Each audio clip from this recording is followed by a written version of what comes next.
नमस्कार मित्रांनो, आज आपण MSF भरती 2024 महत्त्वाची अपडेट बघणार आहोत, तर व्हिडिओ शेवटपर्यंत पूर्ण बघा। तब्बल 10,000 पदांची भरती, ऑनलाईन अर्ज करून MSF भरती 2024। MSF भरती 2024 महाराष्ट्र राज्य सुरक्षा महामंडळ MSF मध्ये 10,000 सुरक्षारक्षक यांची भरती जाहिरात प्रसिद्ध केली आहे। यामध्ये पात्र असलेल्या 10,000 उमेदवारांची यादी प्रसिद्ध करण्यात आली आहे। तुम्ही पात्र आहात की नाही ते टेलिग्रामवर दिलेल्या यादीत पाहू शकणार आहात। या भरती संदर्भातील अधिक माहिती व ऑनलाईन अर्ज लिंक आपल्या टेलिग्रामवर दिली आहे। पात्र असलेल्या उमेदवारांची दिनांक निहाय यादी खाली देण्यात आली आहे। या यादीतील पात्र उमेदवारांनी दिनांक निहाय यादीप्रमाणे सकाळी 10 महामंडळाचे निकष पडताळणीसाठी गणेश हॉल, सशस्त्र पोलीस मुख्यालय, मरोळ, मुंबई येथे हजर राहावे। दुपारी 3 वाजता नंतर उमेदवारांना प्रवेश दिला जाणार नाही। निकष पडताळणीसाठी उमेदवारांना स्वखर्चाने हजर राहावे लागेल। निकष पडताळणी केंद्रावरती उमेदवारांसाठी कोणतीही व्यवस्था महाराष्ट्र राज्य सुरक्षा महामंडळाकडून केली जाणार नाही। भरतीची PDF जाहिरात, पात्र उमेदवारांची यादी व ऑनलाईन अर्ज लिंक टेलिग्रामवर दिली आहे। इतर नियम व अटी।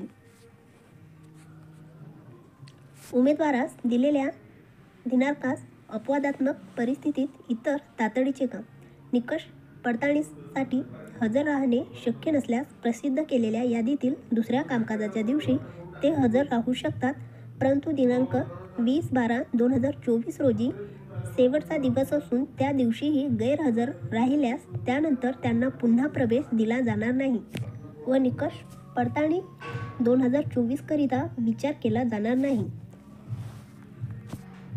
उमेदवारांनी निवासाची व्यवस्था स्वतः करावी। निकष पडताळणीसाठी दिलेल्या दिनांक व वेळेस हजर राहावे। त्यापूर्वी कोणीही भरतीसाठी दिलेल्या केंद्राच्या ठिकाणी येऊ नये। सदर ठिकाणी वेळेच्या आधी आल्यास तेथे प्रवेश दिला जाणार नाही। तसेच ज्या उमेदवारांना मोबाईलवर संदेश प्राप्त झालेला आहे किंवा वेबसाईटवर प्रसिद्ध यादीत ज्यांचे नाव आहे त्यांनीच सदर ठिकाणी हजर राहावे व इतरांना प्रवेश दिला जाणार नाही याची नोंद घ्यावी। उमेदवारांनी 10वी-12वी पास, गुणपत्रिका, प्रमाणपत्र, जन्म दाखला किंवा बोनाफाईड प्रमाणपत्र, शाळा सोडण्याचा दाखला, आधार कार्ड, पॅन कार्ड, अधिवास प्रमाणपत्र, वाहन चालवण्याचा परवाना असल्यास मूळ प्रतीसोबत आणावेत। तसेच सोबत पोलीस भरतीमध्ये मैदानी व लेखी परीक्षेस हजर राहिल्याबाबतची प्रवेशपत्र कागदपत्राच्या मूळ व छायांकित प्रतीसोबत आणाव्यात। जे उमेदवार यापूर्वी महाराष्ट्र सुरक्षा बलात कार्यरत आहेत किंवा कार्यरत होते व त्यांची सेवा कसुरीमुळे समाप्त करण्यात आली आहे किंवा करार खंडित करण्यात आला आहे किंवा यापूर्वी प्रशिक्षणास पाठवण्यात आले होते परंतु राजीनामा, गैरहजर किंवा भगोडा या कारणामुळे प्रशिक्षण सोडून गेलेले किंवा प्रशिक्षण पूर्ण केलेले असून महामंडळाच्या नेमणूक प्रतीक्षाधीन यादीवर आहेत असे उमेदवार सन 2011च्या पोलीस भरतीस हजर राहिलेले आहेत, त्यांना त्यांच्या मोबाईल क्रमांकावर संदेश मिळाला किंवा वेबसाईटवर प्रसिद्ध यादीत त्यांचे नाव असले तरी त्यांनी भरती नोंदणीसाठी हजर राहू नये। हजर राहिल्यास त्यांना अपात्र ठरवण्यात येईल। तसेच दिशाभूल करून महामंडळातून पुन्हा नेमणूक मिळवण्याचा प्रयत्न केल्यास त्यांची विरुद्ध योग्य ती कारवाई करण्यात येईल। भरतीची PDF